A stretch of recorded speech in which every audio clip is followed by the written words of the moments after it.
दो लाइन पढ़ता है, दोहा लिखा था मैंने कि कृष्ण जो कृपा करें, कि कृष्ण जो कृपा करें, गढ़ में हो तो संग्राम, 5 जन को फूंकते मांगते 5 ग्राम।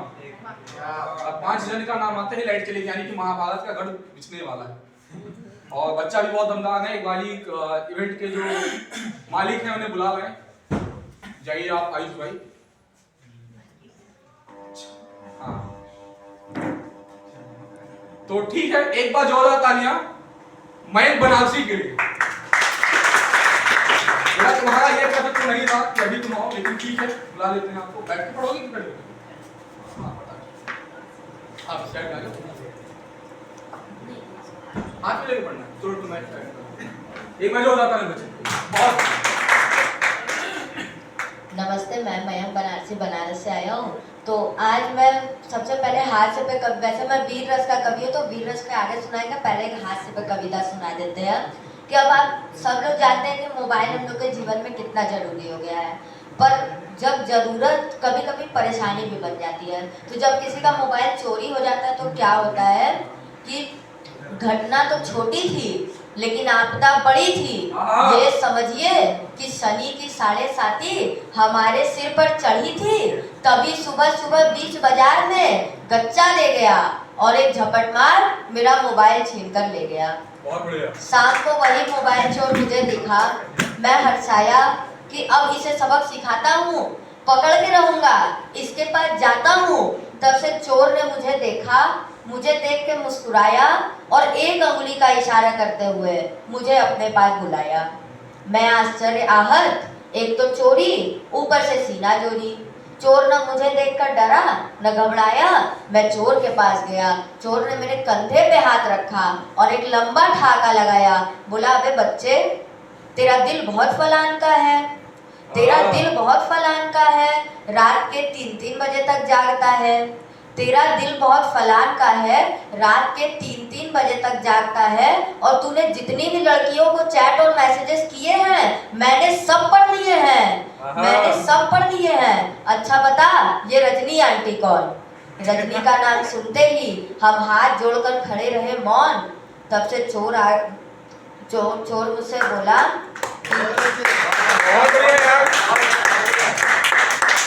सबसे चोर मुझसे बोला कि अब मैं तुझे मजा सिखाऊंगा और तेरा मोबाइल अब मैं तेरे मम्मी और पापा को दिखाऊंगा। बहुत बढ़िया। मैं चोर को नापने गया था, चोर मुझे नाप रहा था। वह निर्भीक खड़ा था और मैं थर-थर कांप रहा था। तभी चोर ने पैतरा बदला और बोला कि अब मैं तुझे और खलूंगा। मेरा बैग उठा, मैं अभी तेरे घर चलूंगा। मैं चोर को, मेरा ही मोबाइल मुझे खल रहा था। मैं चोर का बैग उठाए अपने घर की ओर चल रहा था। तभी मुझे याद आया कि रास्ते में पड़ेगा पुलिस थाना और थानेदार से है मेरा याराना। अब वही मुझे इस मुसीबत से बचाएगा। आखिरकार बचपन का दोस्त किस दिन काम आएगा। तो थाना आते ही मैंने चोर से कहा, सर जी थाने में चलेंगे जरा काम से। तो चोर मुस्कुराकर बोला, आराम से। तो अहाते में थानेदार साहब कुर्सी पर बैठे धूप सेक रहे थे और अपनी बहादुरी के किस्से सिपाहियों पर फेंक रहे थे। लेकिन मैं किस्मत का अभागा, चोर को देखते ही थानेदार कुर्सी छोड़कर भागा। थानेदार आगे आगे, चोर पीछे पीछे, हम भयभीत खड़े हुए थे आंखें नीचे। तब से चोर मेरे बगल में आकर मुझसे बोला कि ये तुझे बचाएगा, ये तुझे बचाएगा, तुझे इससे बड़ी आस है। अबे सुन, इसका मोबाइल भी मेरे पास है।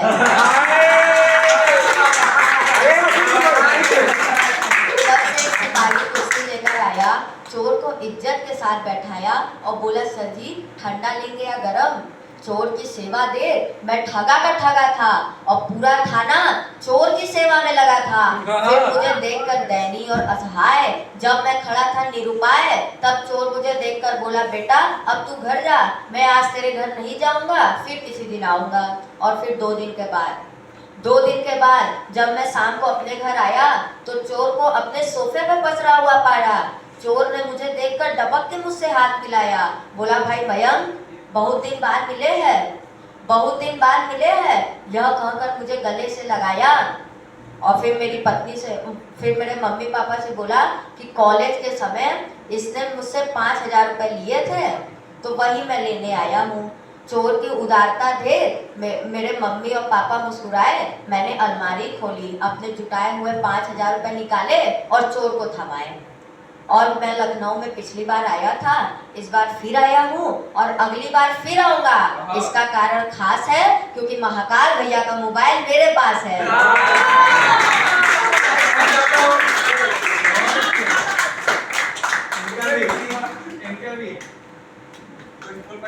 अब बस मैं अब वीर रस पे आता हूँ। वीर रस की तरफ बहुत बढ़िया, शाबाश, साबित कर दिया बनारसी हो तुम, एकदम असली वाली। Thank you. तो अब मैं वीर रस पे आता हूँ। तो ये मेरी कविता है कि सारा भारत एक मंदिर है, पूर्वजों ने इसे बनाया है। स्त्रियां यहाँ की पतिव्रता सब जग में इज्जत पाया है। निर्माण में अपने भारत के स्वेच्छा से जीवन दान दिया, बलिदान धर्म उत्साह त्याग से मंदिर का निर्माण किया। और दसों दिशाएं गूंजी टन टन टन टन की टंकारों से, कानों में शब्द न आ पाता है भक्तों के जयकारों से। यह वह मंदिर है जिसमें नित्य सभी तरह का मेला है, प्रतिपल आता जय जय गाता नव भक्तों का रेला है।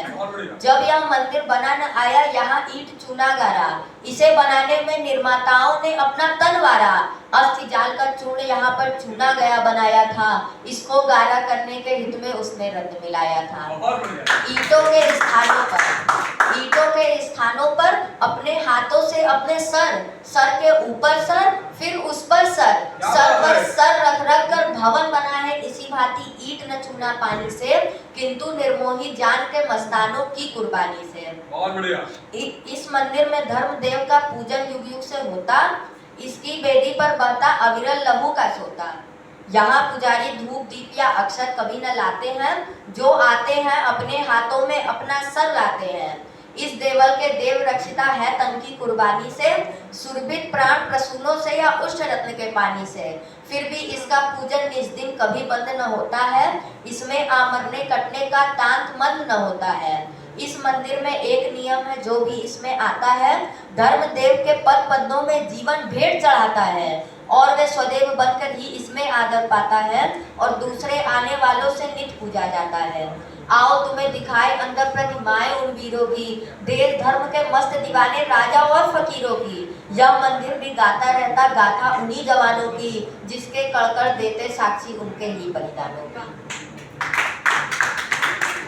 अब मैं निराशा के विरुद्ध कविता सुनाऊंगा कि मतलब जब आदमी बहुत ज्यादा निराश हो जाता है, उसके पास कोई रास्ता नहीं बचता, तब लोग उसको कितना मतलब मोटिवेट नहीं करते, कितना उसको गलत बोलते हैं। तो ये मेंढक के व्याध की कविता है कि जा रहा था मेंढकों का काफिला, एक कुआं मार्ग में उनको मिला।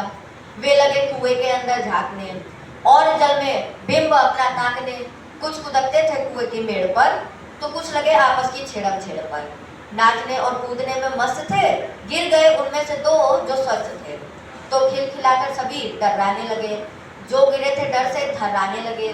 थी निकल आने की उनकी ख्वाहिशें, कुआं गहरा था न थी गुंजाइश है, सतह चिकनी सीढ़ियां भी थी नहीं, और जो गिरा वो कभी निकला ही नहीं। कुआं तट पर था निकलने के लिए, व्यग्र थे दोनों निकलने के लिए। कोशिशें करते थे तेज तपाक से, किंतु गिर जाते थे वही छपाक से। तो दृश्य ऊपर का विकट घंघोर था, मेंढकों का झुंड करता शोर था। देख उन दोनों की व्याकुल बेबसी, एक मेंढक ने कुटल पत्ती कसी कि अब तुम्हारी कोशिशें सब व्यर्थ हैं। टांग लंबी है मगर असमर्थ है, कुछ समय बस चित्त को बहलाओगे, कुएं के मेंढक सदा कहलाओगे। अगर जीना है तो कोशिश मत करो, और चाहो तो यही थक कर मरो। अब हमारा कथन यही परोक्ष है कि आत्महत्या ही तुम्हारा मोक्ष है। तो शोर कुएं में निराशा भर गया, भर गया और एक उनमें से तड़प कर मर गया। दूसरे ने यत्न पर त्यागा नहीं, मृत्यु का डर भी उसे लगा नहीं। है निकलना मन में इतना ठान कर, सांस खींची टांग लंबी तान कर, मोड़ कर पंजे झुका घुटनों के बल, भींच कर मुंह संजोली ताकत सकल, देह को स्प्रिंट सलीखा कर लिया, हौसला खुद में लबालब भर लिया और एक दिव्य छलांग मारी। आ गया लो आ गया। तो दे रहे थे जो अभी तक गालियां, अब बजाने लग गए वह तालियां। सीख जिसने दी सिमट कर रह गया, कोसने वाला भी कट कर रह गया। अरे ये उछलना क्या था एक उड़ान थी, आत्मबल की जागती पहचान थी।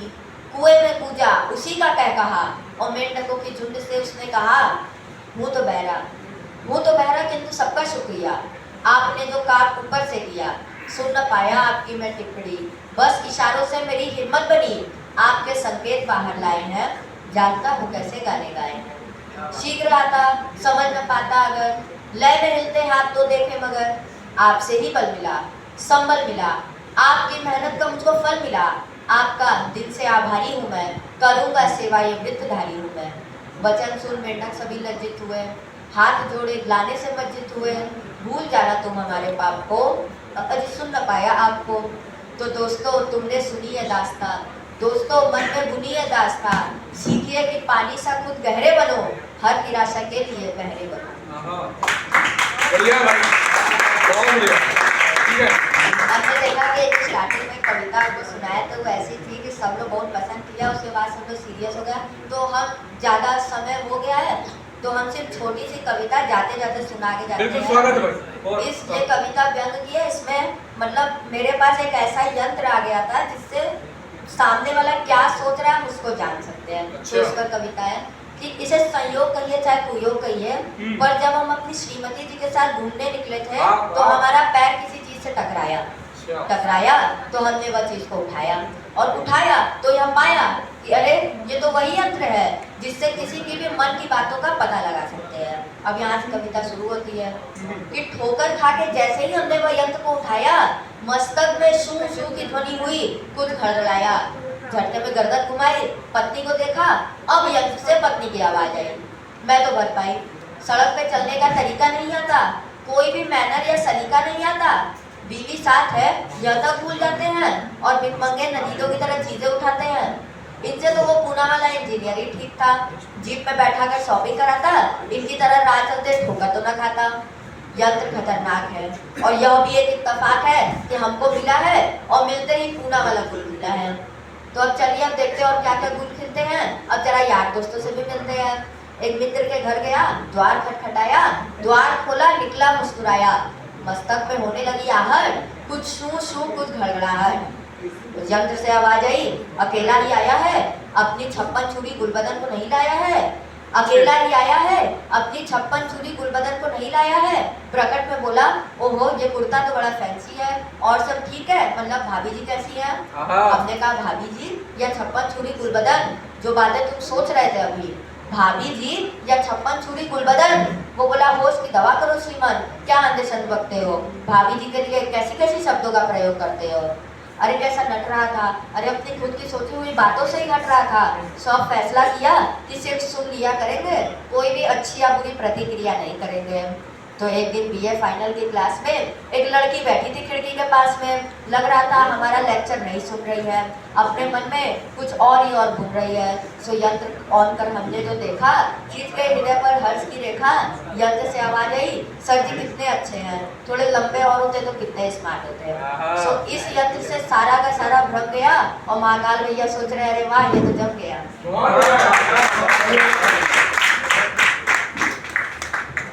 मतलब उनके अंदर में चल रहा है, सिक्का चल रहा।